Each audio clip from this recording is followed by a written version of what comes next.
Aside from COVID-19, America under lockdown finds itself enamored by Joe Exotic? The PETA connection to the Tiger King explained. Next on the PETA Podcast.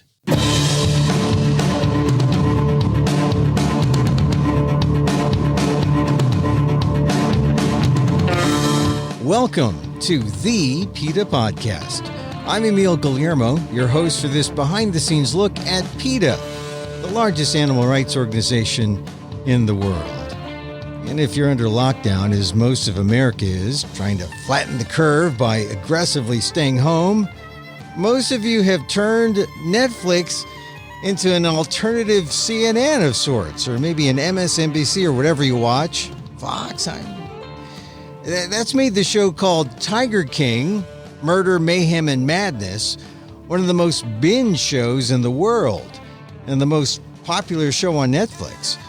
The new 7-part docuseries follows filmmaker Eric Goode as he details events leading to the 2019 murder for hire and wildlife crimes convictions of notorious abuser of big cats, Joseph Joe Exotic Maldonado-Passage. And PETA plays a key role. PETA Foundation Director of Captive Animal Law Enforcement, Brittany Peet, agreed to be interviewed for the series to talk about the abuse that animals suffered at the hands of Joe Exotic and other exhibitors featured in the film. Earlier this year, we talked to Brittany, who shared her behind-the-scenes story. And since we aired that episode of the PETA Podcast, Joseph Maldonado-Passage, a.k.a. Joe Exotic, has been sentenced to 22 years in federal prison. He received a 9-year sentence for each of his 2 murder-for-hire convictions and 4 years for crimes against wildlife, which included trafficking in endangered animals and killing tigers to make more room in the cages at his ramshackle roadside zoo. Now, PETA is calling on the U.S. Department of Justice to ensure that other wildlife abusers and traffickers who sentenced animals to a lifetime of cruelty without the possibility of parole follow in Joe Exotic's prison-bound footsteps. But now, here's a reprise of our interview with PETA's Brittany Peet on the PETA Podcast. So, Brittany, this Joe Exotic, let's start with the crime. Why did Joe Exotic, who's the owner of a rundown roadside in Oklahoma, take out a hit on someone or anyone? Well, why does anyone take out a hit on anyone? Who was he after? So Joe Exotic was charged and convicted with 2 counts of murder for hire for taking out or attempting to hire 2 different people to kill Carol Baskin, who is the founder and executive director of Big Cat Rescue, which is an accredited sanctuary for abused and neglected big cats and wild cats in Tampa, Florida. And in addition to the wonderful rescue work that they do, they also have a very successful advocacy arm of their organization that, like PETA, goes after the biggest abuses for captive cats in the United States, including, like PETA, the big cat photo op industry. So when Joe Exotic is in Oklahoma, Big Cat Rescue in Tampa, they find out about him and they go into action, no matter where he is, right? Yeah, so I mean, this all started more than a decade ago, when Joe Exotic was the biggest breeder and seller of big cat cubs for the cub petting industry in the United States. At times, he had up to 200 big cats at his facility, many of whom were breeding, and he would not only sell the cats, but he also had his own major business of doing encounters and photo ops with big cat cubs. And at the time that Big Cat Rescue got involved, one of the main ways that he was doing the big cat cub photo op business was he was traveling around to malls and fairs, and he would do a magic show along with selling photo ops with big cats. And Big Cat Rescue would find out where he was going and send an alert to its supporters and ask its supporters to call the mall and ask them to cancel the performance. And they were able to get a lot of performances canceled that way. And in order to get revenge on Big Cat Rescue, Joe had a number of different names for his shows to try to throw Big Cat Rescue off his scent. And so he called one of his shows Big Cat Rescue Entertainment.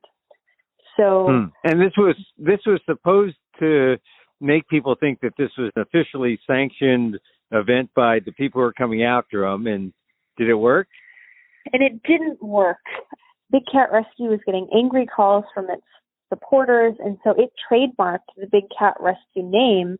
And Joe, despite the fact that Joe continued to use it, and they ended up suing Joe over violating their trademark, and ultimately got $1 million judgment against Joe.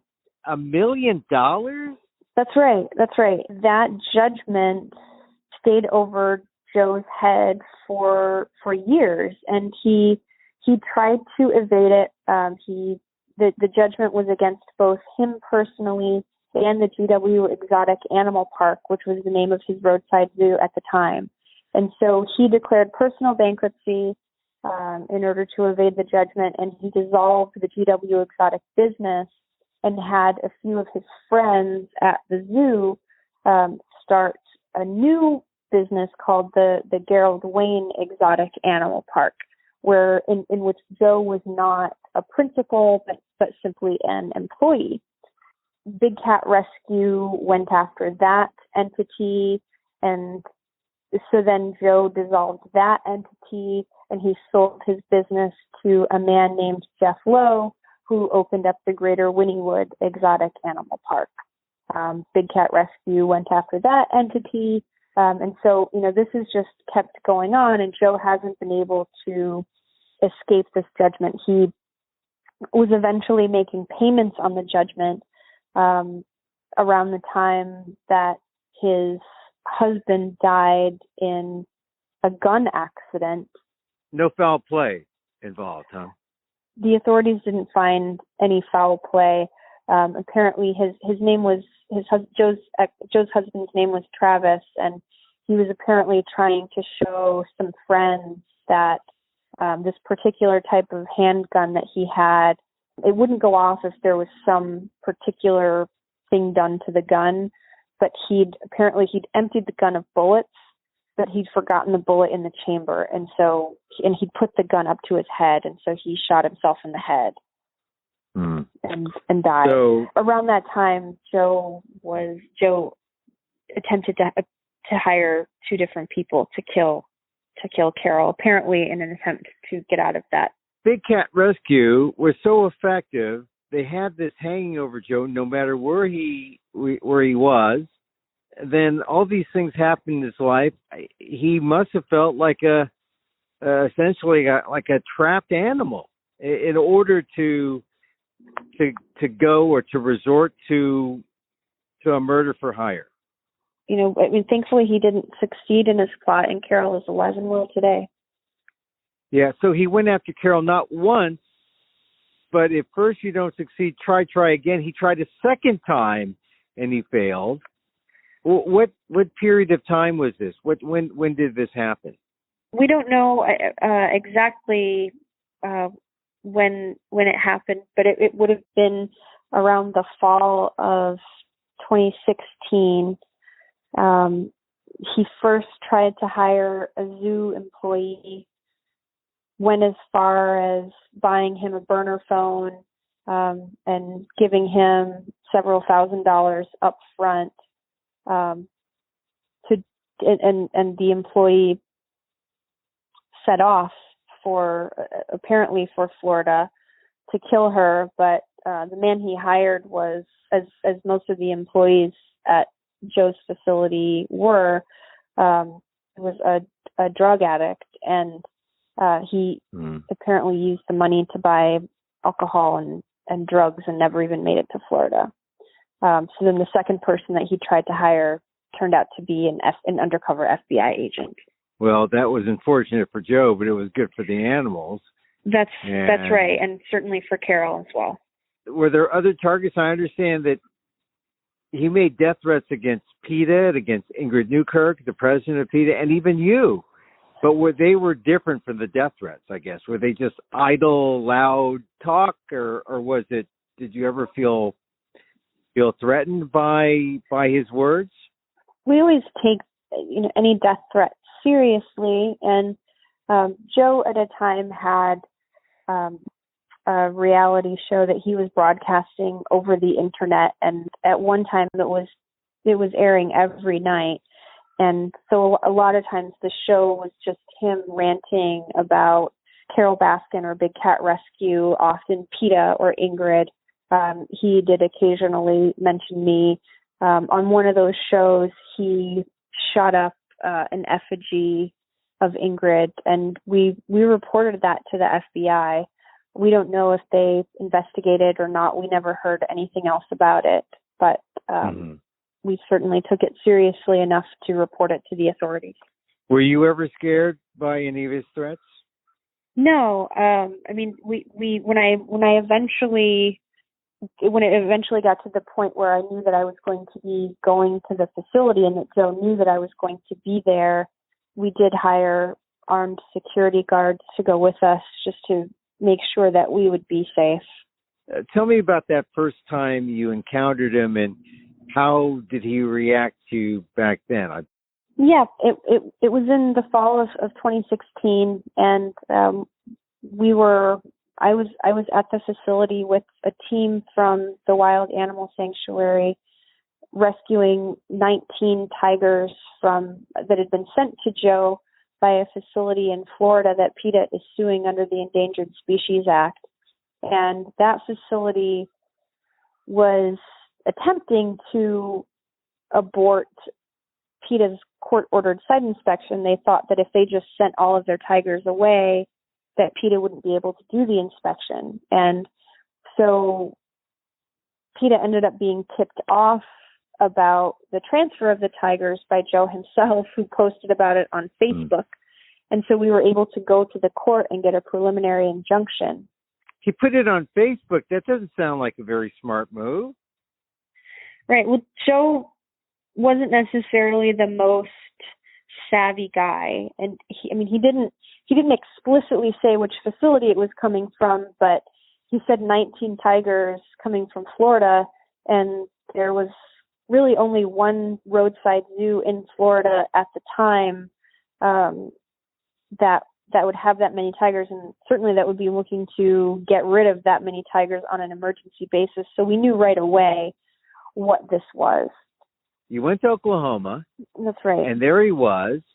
And your job was to get the cats, or to try to intercept the cats or get the cats and bring them to safety, right?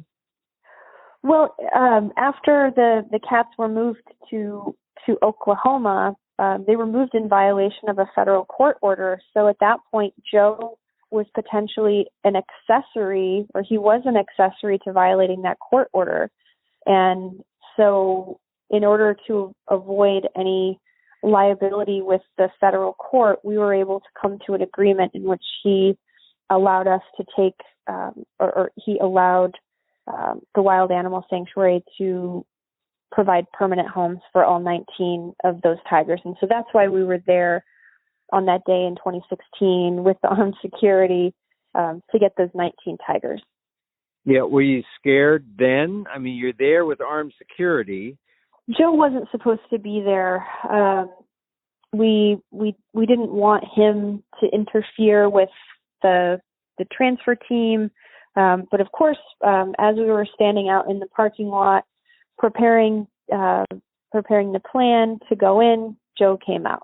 And so then it became my job to keep Joe occupied and away from the rescue team so that they could get the animals out quickly and safely.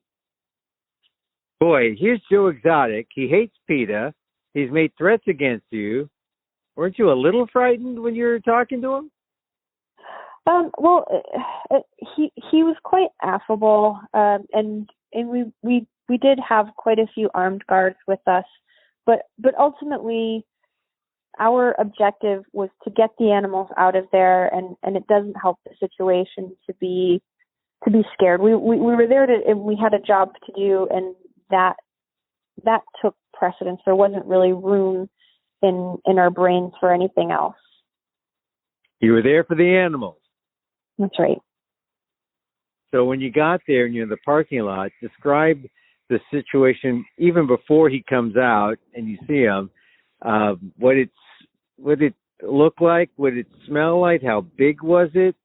I mean, you've seen pictures of this place, but describe for our listeners what it was like. Right. I'd seen photos, lots of photos and videos of the place over the years, but I'd never been there myself. And when you're standing out in the parking lot, even before you get into the facility, and there were solid walls separating the parking lot from the facility itself, but you're immediately overcome with the overwhelming stench of urine. And that's because Joe has these cell blocks, these tiny cages, 10 by 10 cages, most of which have 2 tigers to a cage. They're on these packed dirt floors that are just packed with years of caked on urine, and the stench of urine just overwhelms everything, even out in the parking lot. So then you go in, and it's just cage upon cage upon cage of tigers.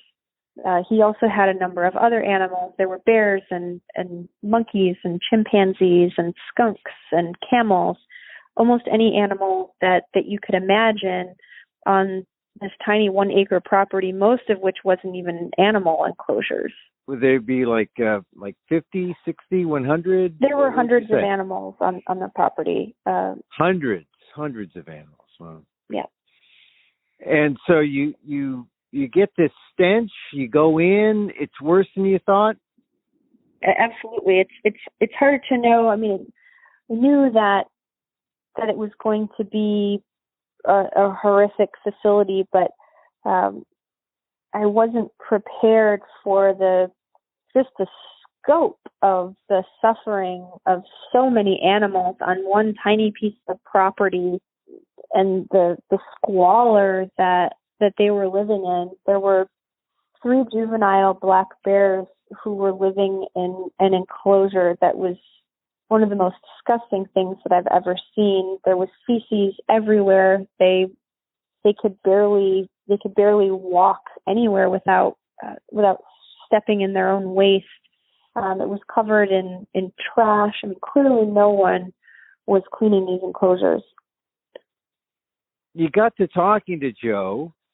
He's affable, and your job was to just keep him talking while you were getting the animals out, right?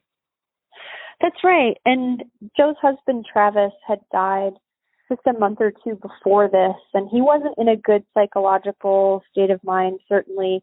And he said that he really wanted to get out of the business.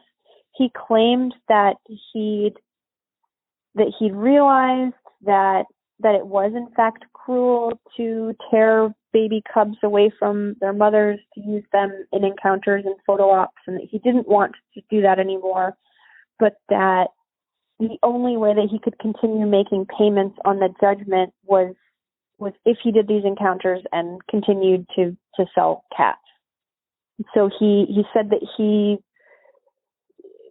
was sort of looking to PETA to help him get out of the industry, and he said that he would be willing to provide us with information about others in the industry to help us to take them down, because he said that he thought that others in the industry weren't helping him during his time of need in ways that he'd helped them. So this was kind of like a kind of deathbed conversion. He was caught. He was going to retire, get out of the business, and go to, I believe he was going to go to Belize and be a bartender, and he just wanted to make things right, or were you still a little suspicious? I can't believe anything that Joe says. Everything has to be taken with a grain of salt. But yes, he said that all he wanted was to retire to Belize to be a bartender. Of course, I didn't know at the time that he was in the process of hiring a hitman to try to kill Carol, so of course he would want to be fleeing the country. But he, there was a potential opportunity for us to help these animals, and he was at the time the biggest abuser of big cats in the country. And if there was any chance of being able to save even one animal from him, we had to take that opportunity. So after that day, Joe and I kept in touch. And ultimately, he did get arrested and convicted. Describe the arrest and describe what he was convicted for. So Joe was ultimately arrested in Florida in September of 2018 after being indicted on 2 counts of murder for hire and 17 counts of federal wildlife crimes, including for trafficking in endangered species, mostly tigers, and 7 of those charges were over Joe shooting 7 tigers with shotguns so that he could make room for other tigers he was being paid to board. What kind of time is he facing for, what he was convicted for? So Joe is facing up to 30 years in prison on all of the charges. He hasn't been sentenced yet. He was convicted in April of 2019. He's still awaiting sentencing in October of 2019, though we expect sentencing to take place immediately. One of the things that gets me is that as you stayed in contact with Joe Exotic, he actually asked you to testify on his behalf. I mean, after he threatens you, he's put out these death threats, you're his only witness he calls? That had to astonish you a little bit, huh? I'm still not quite sure why Joe's attorneys chose to do that, but I was not only subpoenaed to testify for Joe's defense, I was the only witness for Joe's defense other than Joe himself. And what did you say? I testified and I told the truth, but I don't think that I did Joe's case any favors because I did tell the truth. I told the truth about how when I first met Joe, it was in relation to the fact that he'd just been an accessory to violating a federal court order, and that I knew about Joe previously because of his reputation as being the biggest tiger abuser and exploiter and trafficker in the United States. And those were exactly the types of things that he was on trial for.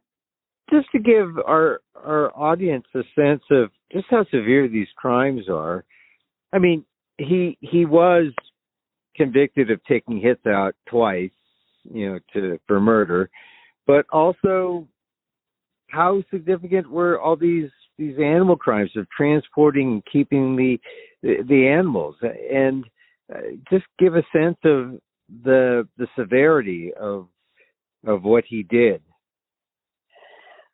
Well, we're hoping that Joe's arrest and conviction on these wildlife crimes will have a much bigger effect, because one of the things that we've seen over the years is that people like Joe, these people who are doing the big cat encounters and trafficking in endangered species, they've been able to do it for decades with impunity because the Federal Fish and Wildlife Service, which enforces the Endangered Species Act, hasn't shown an inclination to enforce the law in relation to captive members of endangered species, even though the captive members of the species are clearly included within the ESA.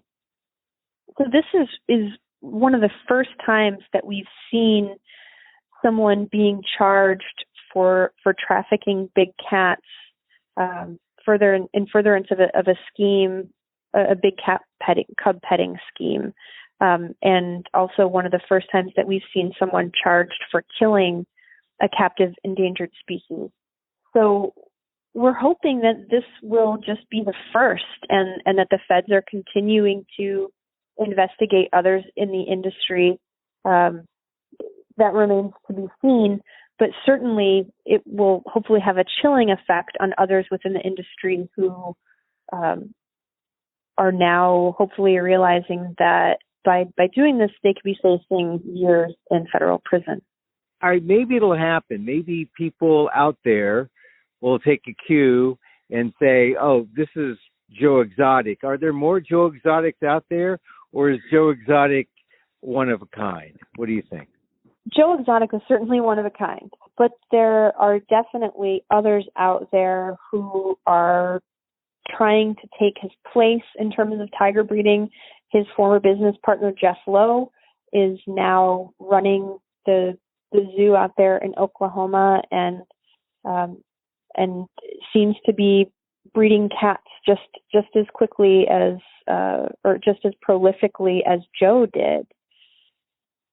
There are a few others in the industry. PETA has also been taking on this industry head on, and we have 2 Endangered Species Act pending right now, one in Florida and one in Indiana, trying to establish the first ever federal precedent establishing that prematurely separating tiger cubs or big cat cubs from their mothers and using those animals in public encounters violates the Endangered Species Act.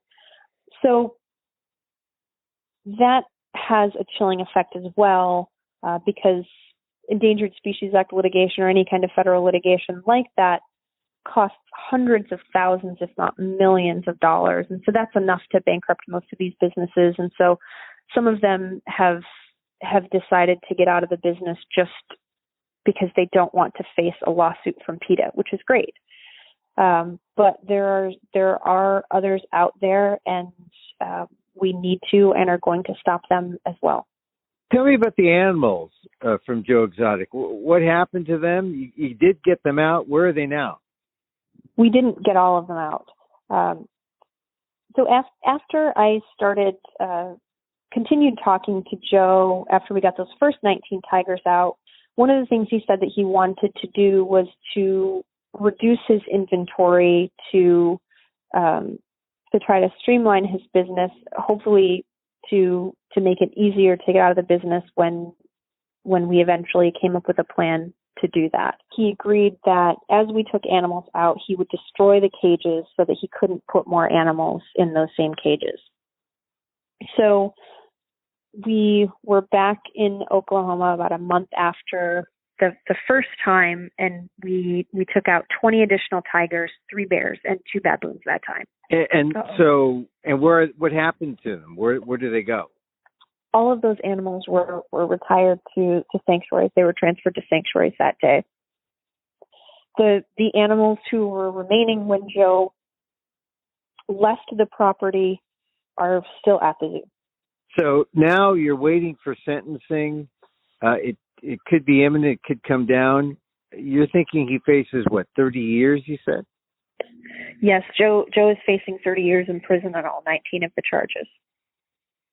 And does it look like there may be leniency, or you were the only witness for his defense, and it didn't sound like the things you were saying might lead a judge or a jury to be lenient at all. We'll see. We really just don't know. So it was a jury trial, so the jury handed down the convictions. The judge will do the sentencing, and there will be an entire hearing where Joe could have people testify on his behalf, and the prosecution will make its own case about its proposed sentence. Did they ask you to testify this time? I have not been subpoenaed at this point.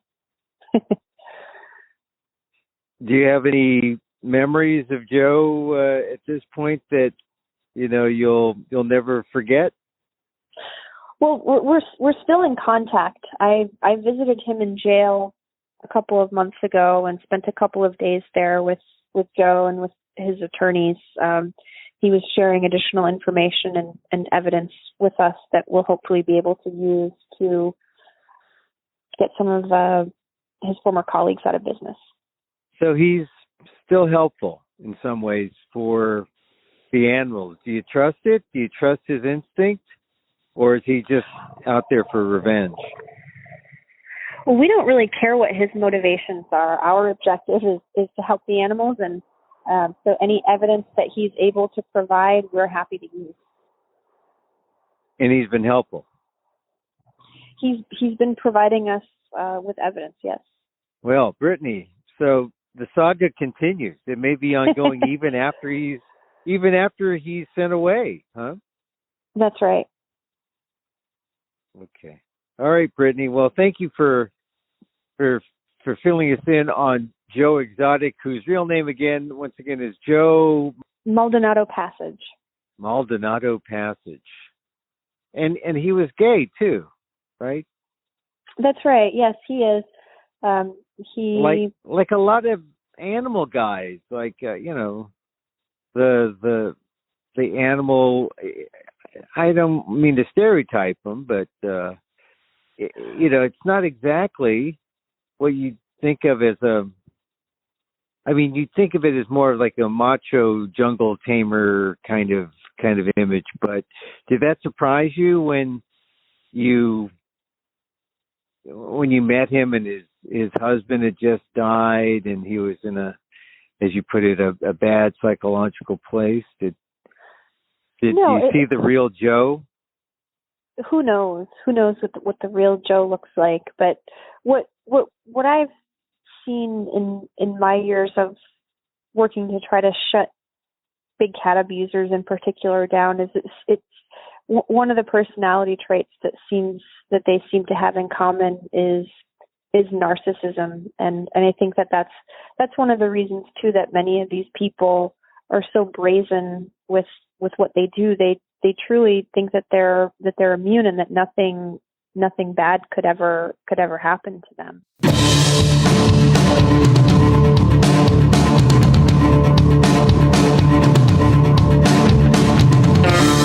Brittany Peet, PETA Foundation's Director of Captive Animal Law Enforcement, also known as CALE, on how she became the one person called at Joe Exotic's trial to testify on his behalf.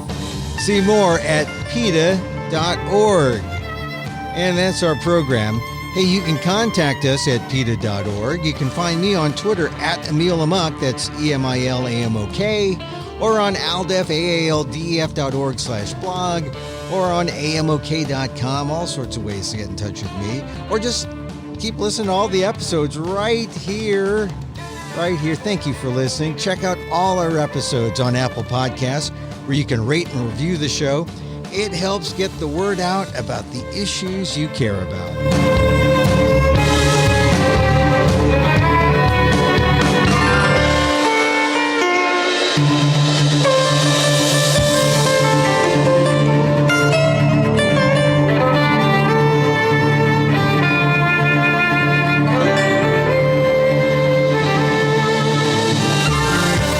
Our music is provided by Carbon Works. Check them out on YouTube.